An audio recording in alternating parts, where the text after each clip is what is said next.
So I was asked to speak today at a portion of the CSC Leads, and I said, sure, no problem. And then, being as we are, I said, wait a minute, what am I supposed to talk about? You should always ask that first, just in clarity. So I was told I need to talk about how I perceive leadership and what qualities a leader should have. And I said, okay, no problem, I got this. And I was talking with some people, and they said, well, what role models have you had in your life? Just talk about them. Well, a role model is not always a leader, and a leader is not always a role model. So I decided to look it up. And the true definition of a role model is an individual who exhibits behaviors to emulate or to not emulate and has a level of either real or perceived authority over others.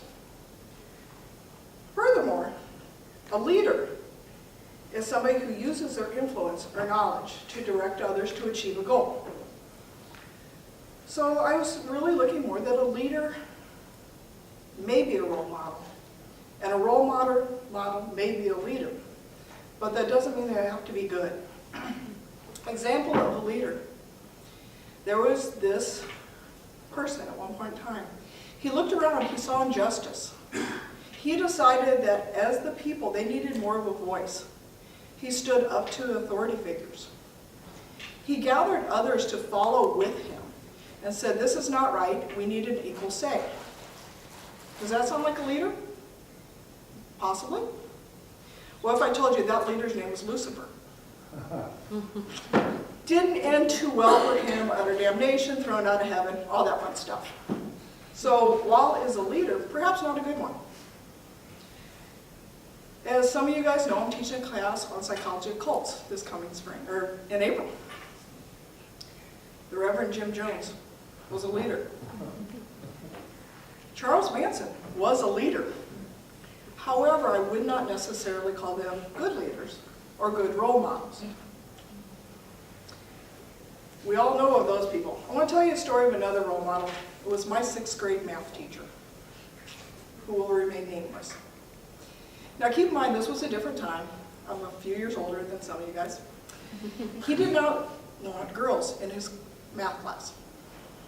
Girls could not learn math. He had all of us girls the first day stand up and said, you know, all of you girls, the only thing you're going to need to know math about is for recipes and how to help your husband sort the checkbook, and made us all leave. Now, in this day and age, that would never fly. We all left. Some of us went to the home ec. He told us to go to home ec so we could learn how to cook better. Some of us went to home ec. Some of us went to the principal. I'll let you decide which one I was. So we were told to go back in class, and they made the teacher let us. So for the rest of the year, he would have the girls stand up and say, what's the answer to number 2? And if you're wrong, he spent a good 5 to 10 minutes telling you, this is the example of why girls are not good in math. They are horrible, go bake. So I had a year at a very impressionable time being told that. Teachers are role models. Teachers are leaders. Not necessarily the best. I believed I was horrible at math for decades. Learned just enough math to get by. Told everyone I hated math. Got through nursing school, learned just enough to keep from, killing people with dosages. I was horrible at math. Just ask me. Till I came to Culver-Stockton. And I had a positive leader and a positive role model. He was like, no, Kelly, you're not bad at math. Somebody told you that and you believed it. I'm like, no, I am bad at math. Trust me. He said, math is just math. You're confusing it. You're a nurse. All right, let's use algebra. We figured out BACs. You're at a bar, you've been drinking, your BAC is this. At 1 o'clock you have an accident. At 2 o'clock we draw your blood. What's your BAC time of the accident? I'm all, well, I can do that. That's no problem. Geometry is nothing but miniature golf and pool. It really is. However, this teacher said, I refuse to believe that you're bad at anything if you set your mind. So he refused to give up on me. Now, you students never got a chance to meet Dr. Fred Helsbeck. But if you ever get a chance, he's an amazing man, and he convinced me that I could move beyond. So as a leader, as a role model, you have choices. I could either be like my 6th grade math teacher. I hope to be for my students, my colleagues, all that.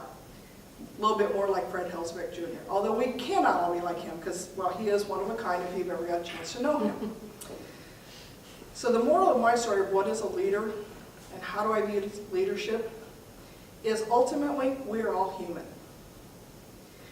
We have the power to use our leadership, our power for negative outcomes, eternal damnation, killing several people, murder, death, mass suicide, all that stuff. I can choose not to be Jim Jones. Or I can use leadership and power, and so can you, for positive outcomes. And we can inspire others to not only be all that we can be, all that we have the potential to be. So I ask, in a world where the negative makes the news, and with our social media, we rip each other apart on Twitter, we do all this stuff. I'm challenging every one of you to choose to be the positive for leadership. Thank you.